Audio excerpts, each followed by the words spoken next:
ছিল না। বিশেষ করে যারা মুরব্বী আছেন তারা বলবেন, আর যারা আপনারা ইয়ং আছেন তাদের বোঝানোর জন্য বলি, দেখবেন আপনিও যদি ঢাকা থেকে কুমিল্লা যাত্রা করেন অথবা ঢাকা থেকে সাতক্ষীরা যাত্রা করেন, আপনাদের বেশিরভাগ মানুষের এলাকায় সাতক্ষীরা বা গাইবান্ধা, আপনি যদি এই রাস্তাটা যাত্রা করেন দেখবেন রাত্রের একটা নির্দিষ্ট সময় আপনার গাড়ি একটা হোটেলের সামনে অথবা একটা ভালো রেস্টুরেন্টের সামনে গিয়ে যাত্রা বিরতিতে কথা বলেন, ঠিক কিনা? দেয় কিনা?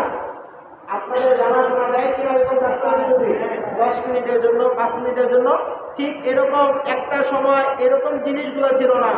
এই বিষয়গুলো সুবিধা আনার জন্য যুগে যুগে যুগে যুগে এক এক সরকার, এক এক ধনী ব্যক্তিগণ এক একটা পদক্ষেপ নিয়েছে। যেমন আমাদের বাংলাদেশে আগে ছিল সরাইখানা। কি ছিল? সরাইখানা। যারা মুরব্বী আছেন তারা হয়তো দেখতে পারে, জায়গায় জায়গায় সরাইখানা ছিল, অথবা একটা মঞ্জিল ছিল যে আপনি ওই স্থান থেকে ওই স্থানে যাবেন, নির্দিষ্ট একটা সময়ের পর একটা ছোট ঘর পাইবেন, সেখানে কিছু পানি দাঁড়ি অথবা কিছু শুকনো খাবার যারা ধনী ব্যক্তি রয়েছে তারা রেখে দিত। কথা বলে ঠিক কিনা?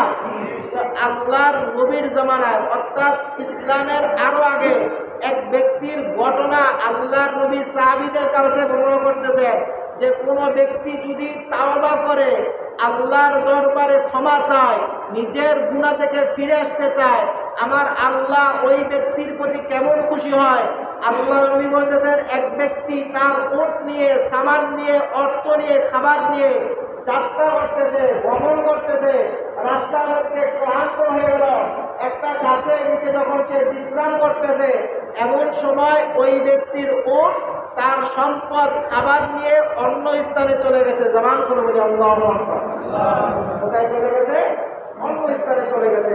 ওই ব্যক্তি ঘুম থেকে উঠে ছটফট করতে লাগলো যে আমি কি করব, আমার খাবারও গেছে, সম্পদও গেছে, এখন যদি আমি এই স্থান থেকে বাড়ির দিকে যাই তাহলে রাস্তা ভ্রমণ করতে করতে এই মরুভূমি দিয়ে যেতে যেতে আমি মারা যাব। আবার এই স্থান থেকে যদি আমি সামনের দিকে যাই তখনও আমি মারা যাবো। জামান করে বলি সুবহানাল্লাহ। দেখেন এমন একটা বিপদে পড়ে গেছে। আমার আল্লাহ ওই ব্যক্তির চোখের মধ্যে আবার ঘুম দিয়ে দিলেন। ওই ব্যক্তি আবার ঘুমিয়ে যখন ঘুম থেকে উঠলেন তখন দেখতেছেন তার উটও এসেছে, উটের সাথে যা ছিল খাবার সম্পদ সব কিছু নিয়ে এসেছে। জামান করে বলি সুবহানাল্লাহ। তখন ওই ব্যক্তি খুশি হয়ে আল্লাহর প্রশংসা করে বলতেছেন, আল্লাহ আমি আল্লাহর প্রশংসা করে এতটাই খুশি হয়েছে।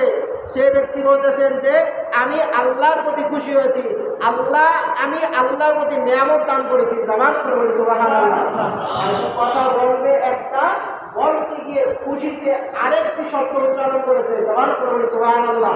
দেখবেন আমরা যখন অনেক বেশি খুশি হই, অনেক বেশি খুশি হই অথবা অনেক বেশি বেজার হই, অনেক বেশি বেজার হই, তখন আমরা কি বলবো আমাদের হিতাহিত জ্ঞান করতে কথা বলে। এমন হয় কিনা? যখন আপনি অনেক বেশি খুশি থাকেন অথবা অনেক বেশি বেজার থাকেন, আমার নবী বলতেছেন ওই ব্যক্তি যেরকম তার হারানো উট পেয়ে, হারানো খাবার পেয়ে, হারানো সম্পদ পেয়ে খুশিতে তার কথা বাচনভঙ্গি হারিয়ে ফেলেছে, কথা জবাব হারিয়ে ফেলেছে, আমার আল্লাহ রাব্বুল আলামিন ঠিক তার থেকেও বেশি কোনো গুনাহগার বান্দা যদি তাওবা করে আল্লাহর দিকে ফিরে আসে, আমার আল্লাহ রাব্বুল আলামিন ওই বান্দার প্রতি এর থেকে বেশি খুশি হয়, এর থেকে বেশি খুশি হয়। দেখেন যদি আপনি তাওবা করেন আল্লাহ আপনাকে কত খুশি হয় আর কত দ্রুত মাফ করে, কত দ্রুত মাফ করে। বুখারী শরীফের একটা হাদিসে বলি, কোথা থেকে? বুখারী শরীফে বনি ইসরাঈলের একজন ব্যক্তি ছিল। কোথায়? কথা বলেন, কোথাকার একজন ব্যক্তি ছিল? বনি ইসরাঈলের একজন ব্যক্তি ছিল।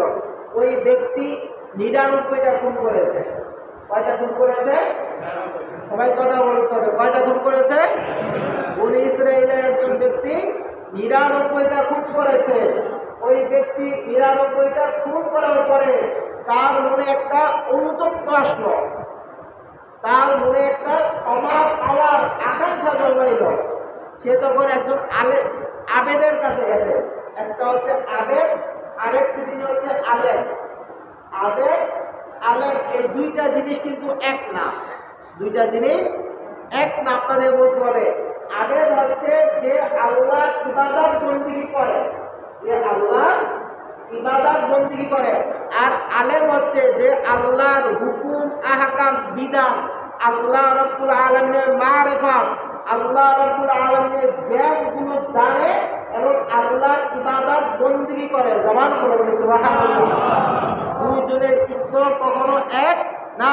আবেদ আল্লাহর ওলি হবে, আর আলেম যারা রয়েছে তারা আবেদ হয়ে আল্লাহ এই পৃথিবীকে, আল্লাহর সৃষ্টি জগৎকে সঠিক দিক নির্দেশনা দেবে। জবান খুলে বলি সুবহানাল্লাহ।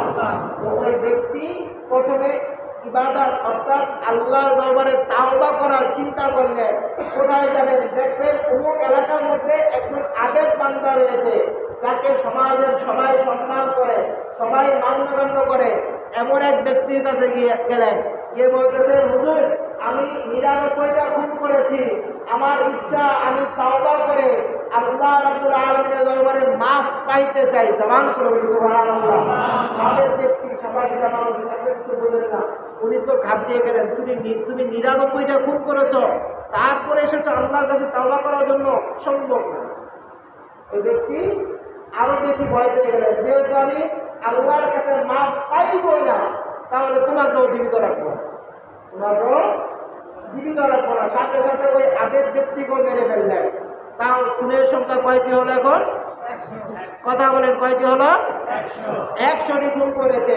যেহেতু তার ভিতরে নিয়ম শক্ত ছিল, আল্লাহকে পাওয়ার আকাঙ্ক্ষা বেশি ছিল, 100টা খুন করার পরও সে গাফেল হয়ে যায় নাই, সে আল্লাহকে পাওয়ার জন্য তার ভিতরে ছটফট করতে লাগলো। জবান করে বলি সুবহানাল্লাহ। দেখবেন মাঝে মাঝে আমাদের সবার হয়, আমারও হয়, আপনাদেরও হয়, কিন্তু আমরা এই ফিলিংসটাকে, অনুভূতিটাকে কিছুক্ষণ রাখতে পারি, সবসময় ধরে রাখতে, কথা বলেন, সবসময় ধরে রাখতে। কিন্তু আমাদের উচিত এই বিষয়টাকে জীবনের শুরু থেকে মৃত্যু পর্যন্ত ধরে রাখা। কথা বলে ঠিক কিনা? যেরকম ভাবে আপনি আজকে জুমার নামাজের মসজিদে এসেছেন নামাজ পড়ার জন্য, আমি আলোচনাগুলো করতেছি, আমার আলোচনাগুলো শুনতেছেন, মাহফিলের মধ্যে গিয়ে বক্তাদের আলোচনাগুলো শুনেন, তখন আপনার যে একটা ইবাদতের প্রতি, আল্লাহর হুকুম আহকামের প্রতি প্রেম ভালোবাসা জন্মায়, আপনার ইবাদত করার যে আগ্রহ থাকে, মাহফিল থেকে আসার পরে সে আগ্রহটা নষ্ট, কথা বলে নষ্ট হয়ে যায় না? তাই আমাদের সবার উচিত এই আগ্রহগুলো কাজে লাগিয়ে নিজের জীবনকে পরিবর্তন করা। কথা বলেন ঠিক কিনা?